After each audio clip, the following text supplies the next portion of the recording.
At Scott Elementary in Portland, on their first day of school, students arrived to music, masks, and many classmates and teachers not seen in months. So what are you excited about this year? That I can meet new friends. I'm looking forward to learn. So at least we're going to school again. Parents we spoke to felt similarly.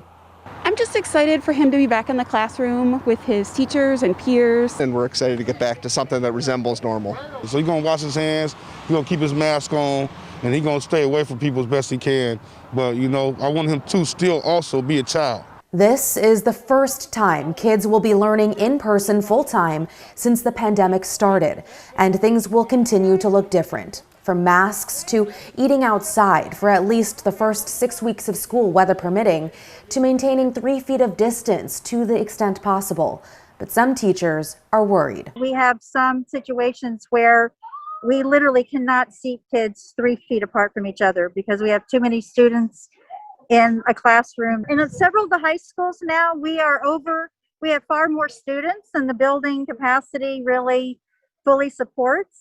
The concern involving the intersection of kids, full-time in-person school, and the contagious Delta variant.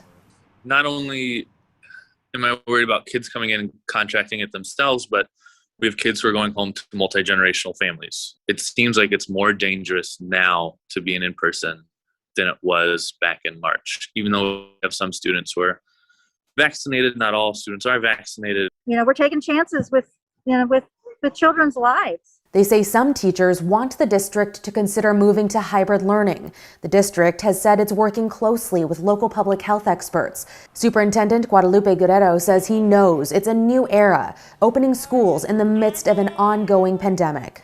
Well, first of all, my hat's off, a big shout out to all the educators here at Portland Public Schools for their adaptability.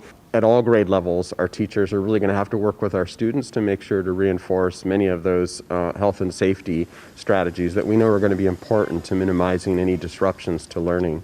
As for the district's online learning option, Guerrero says about 625 students have signed up for it, with between 500 to 600 additional students currently on a wait list. Christine Pedowanich, KGW News. And a teacher just sent us this photo to give you an idea of how crowded it could look in a classroom. Just take a look. It shows 40 staff members in a room that has 40 high school students on the roster.